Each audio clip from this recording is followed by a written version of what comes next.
They said nobody rewrites history in 42 nights. Caitlin Clark just did. In a league where point guard lore is measured in decades, she needed barely half a calendar year to notch her 6th game of at least 25 points and 10 assists. More than Sabrina Ionescu, Diana Taurasi, and every other legend on the books, the ink on her sophomore jersey is still fresh. Yet the record book already reads like a love letter to her jump shot. The stat is monstrous, but the pace is the real monster. 5-time All-Star Courtney Vandersloot took 343 outings to hit 10, 20, and 10s. Clark matched that number in 42. Opponents aren't just losing games, they're losing sense of time. Her timeline runs on fast forward, compressing someday into right now.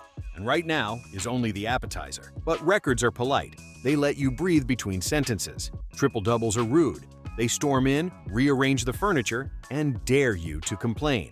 In Game 1 of 2025, Clark shelled Chicago for 20-10-10, tying Candace Parker for 3rd on the all-time list and doing it a couple hundred games quicker. Alyssa Thomas still reigns with 11, yet Thomas needed nearly a decade to collect them.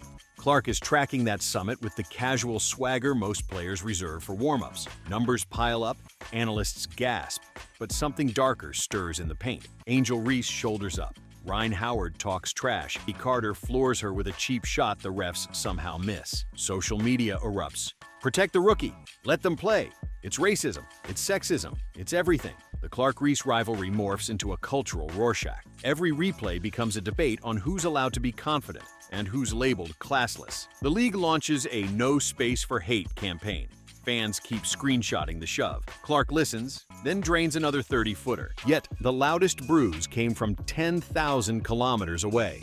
June 2024, USA Basketball unveiled its Olympic roster and left off the player whose jersey had just outsold every other athlete on the continent. The committee blamed international experience, a polite way to say, not enough reps. Never mind that the training camp conflicted with Iowa's Final Four run. Never mind that marketing execs were practically screaming Paris ratings. The snub detonated talk shows. Stephen A. Smith called it basketball malpractice. Antonio Brown, hardly a women's hoops lifer, said the omission screwed the W. Clark's reply, a grin, gives me something to chase. Chase she does. And the entire sport lurches behind her. Attendance spikes 170% year over year. Arenas in Dallas, D.C., even Phoenix sell out before tip-off just because Indiana is coming to town. One national broadcast pulls the best regular season rating since 2000. Scalpers flip fever tickets at NBA prices. Corporate America gets the memo. Nike inks Clark to a reported $28 million deal plus a signature shoe line. The fattest guarantee ever for a woman baller. Hy-Vee slaps her face on a limited edition Gatorade bottle. Collectors crash the grocery website in minutes. Her rookie card fetches $234,000, almost the current WNBA Supermax. If that feels like a tidal wave of cash, zoom out. Clark's guaranteed league salary this year sits below $80,000, peanuts next to the 8-figure checks her NBA counterparts pocket for tying their sneakers. The disparity isn't new, but the spotlight is. Players flex newfound leverage, hinting at strikes if the 2026 CBA doesn't multiply the cap. Insiders whisper the next agreement could push max salaries toward a cool $1 million. Owners, suddenly bathing in sold-out arenas and a fresh $2.2 billion media deal, can't hide behind poverty anymore. Clark's agent, soft-spoken but surgical, frames the issue bluntly. Fans already decided her value. If boardrooms won't, Twitter will. Even expansion is bending to the Clark gravity well. The Golden State Valkyries tip off this season in a market the NBA thought saturated.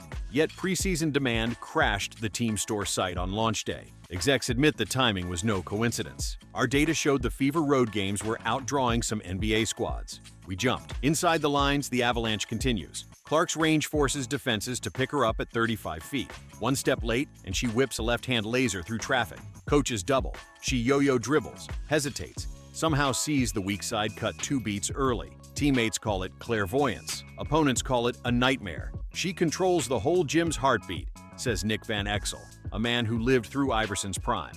Comparing a second-year WNBA guard to AI may sound sacrilegious, until you hear the crowd. When Indiana visits Las Vegas, the Aces' faithful rise louder for the visiting rookie than their back-to-back MVP. Van Exel shrugs. I saw the same thing with Allen. The league scrambles to harness the energy. National outlets that buried WNBA recaps on page C9 now open SportsCenter with Clark syrup. High school gyms install #ready three-point lines labeled Caitlin Range. Camp signups for girls basketball detonate statewide in Iowa and beyond.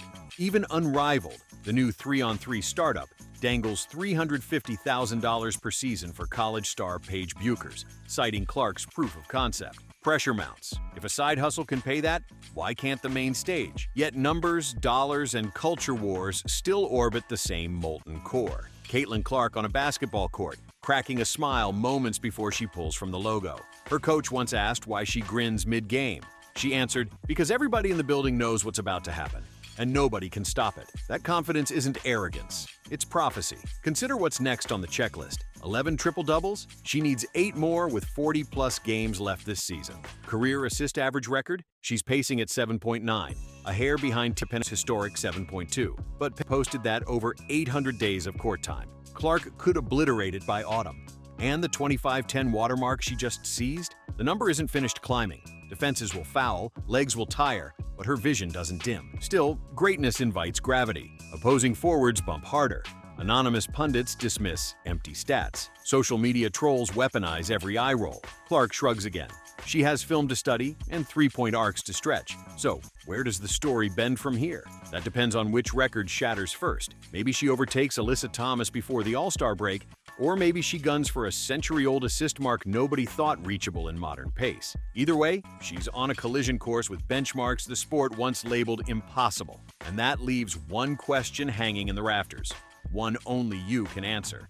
Will Caitlin Clark rewrite the triple-double crown this summer? Or is she about to redefine the art of the pass altogether? Drop your boldest call in the comments. Then keep one eye on the scoreboard and the other on the calendar. Because if the first 42 games taught us anything, tomorrow's highlight might already be outdated by halftime.